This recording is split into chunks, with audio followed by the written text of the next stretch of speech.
Bismillahirrahmanirrahim. Assalamualaikum warahmatullahi wabarakatuh. Alhamdulillahirabbil alamin wassalatu wassalamu ala asyrafil anbiya'i wal mursalin wa ala alihi wa ashabihi ajmain. Baik saudara-saudari sekalian, pada saat sekarang ini akan dibahas mengenai ulumul Quran, yaitu tentang wahyu. Dalam wahyu ini kita akan membahas mengenai pengertian dari wahyu tersebut, kemudian cara penyampaian wahyu, kemudian fungsi wahyu. Nah, saudara-saudari, kenapa pada materi pertama kita membahas mengenai wahyu? Karena wahyu inilah yang secara umum yang akan kita bahas nantinya. Nah, mulai dari Nabi Adam misalnya, dan bahkan malaikat-malaikat pun dia menerima wahyu. Nah, maka pada awal pertama sekali kita membahas mengenai wahyu. Nah, baik. Nah, sekarang kita masuk kepada yang pertama, yaitu pengertian dari wahyu. Nah, wahyu ini kita artikan secara bahasa, dia berarti dengan tersembunyi dan cepat. Ya. Wahyu dalam pengertian bahasa diartikan dengan tersembunyi dan cepat. Dalam pengertian lain disebutkan bahwa wahyu merupakan informasi yang tersembunyi dan cepat yang ditujukan khusus kepada orang-orang tertentu. Di sini ada 3 poin saudara-saudari, bahwa wahyu tersebut dia mempunyai unsur yang tersembunyi, kemudian unsurnya cepat, kemudian unsurnya khusus. Nah, kita contohkan di sini seperti berbisik. Contohnya si A berbisik kepada si B. Si A membisikkan sesuatu kepada si B, tentu secara berbisik tersebut dia bersifat tersembunyi yang dibisikkan tersebut. Nah, si A berbisik kepada si B, tentu dia bersifat tersembunyi yang diinformasikannya. Kemudian cepat ini maksudnya si B langsung menangkap seperti itu, langsung mendengar apa yang diucapkan oleh si A dalam bisikannya tersebut. Kemudian karena si A berbisik kepada si B dan orang lain tidak tahu apa yang dibisikkan oleh si A kepada si B, maka di situ diartikan dengan khusus, bahwa hal yang dibisikkan, informasi yang disampaikan oleh si A kepada si B secara berbisik itu dinyatakan dengan khusus, bahwa hanya informasi itu hanya disampaikan oleh si A kepada si B. Nah, itu diartikan dengan khusus. Itu pengertian wahyu secara bahasa. Kemudian kita masuk kepada istilah. Dalam istilah, wahyu ini diartikan dengan kalam Allah yang disampaikan kepada para nabi dan rasul. Nah, ini adalah wahyu dalam artian istilah.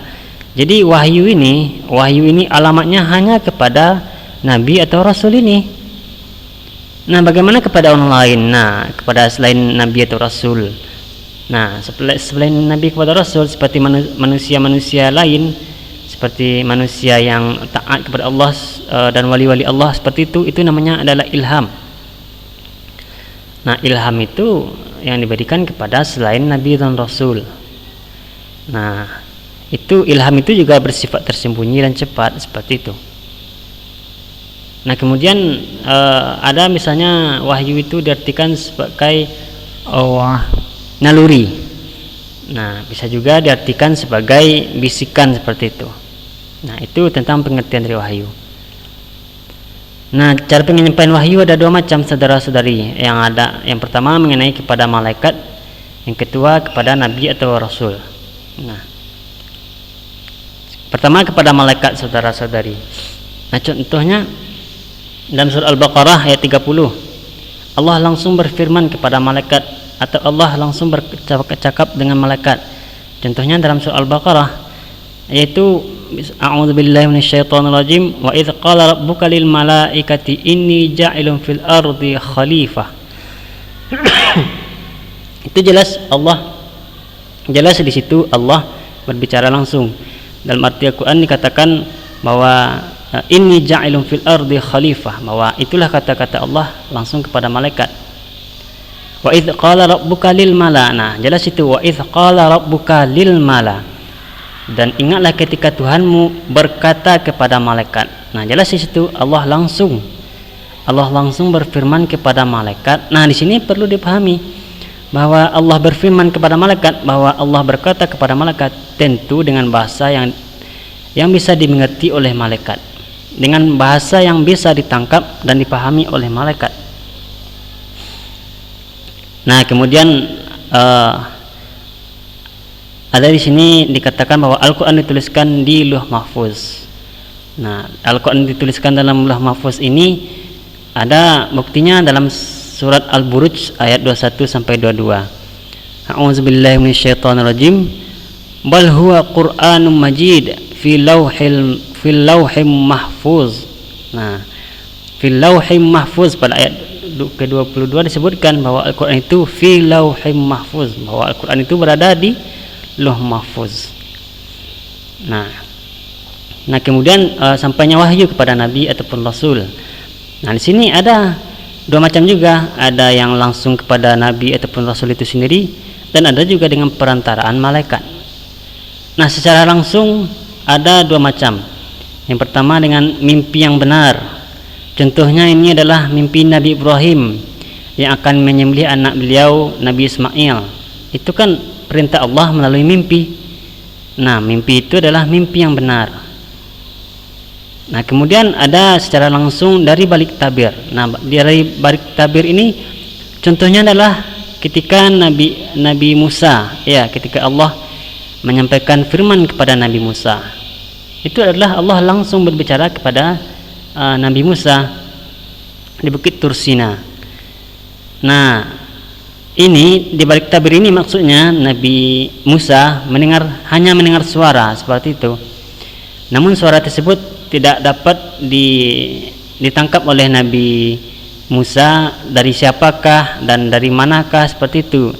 Nabi Musa hanya mendengar suara. Nah, itulah yang dari balik tabir.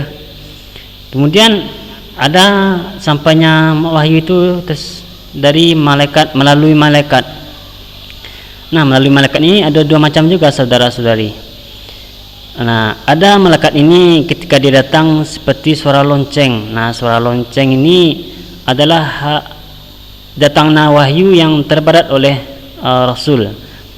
Nah, karena ketika malaikat datang seperti suara lonceng ini yang dijelaskan seperti suara lonceng, itu Nabi harus mengumpulkan semua tenaga Nabi secara lahir ataupun batin. Nabi mengumpulkan tenaga beliau untuk menerima wahyu dari malaikat seperti suara lonceng, seperti itu. Nah, kemudian yang kedua, melalui malaikat ini malaikat menjelma seperti laki-laki. Nah, ini menjelma seperti laki-laki inilah hal yang sangat ringan oleh Nabi. Karena kenapa? Karena ketika kita seperti berdialog dengan seseorang menyampaikan informasi kepada kita, dan orang tersebut nyata di depan kita, itu kan lebih mudah menangkap dan menerima informasi tersebut. Nah, begitu juga dengan sampainya wahyu melalui malaikat kepada Rasul yang menjelma seperti laki-laki. Nah, lanjut. Nah, kemudian terakhir ini, saudara-saudari, fungsi wahyu. Fungsi wahyu ini yang pertama sebagai sumber keimanan kita.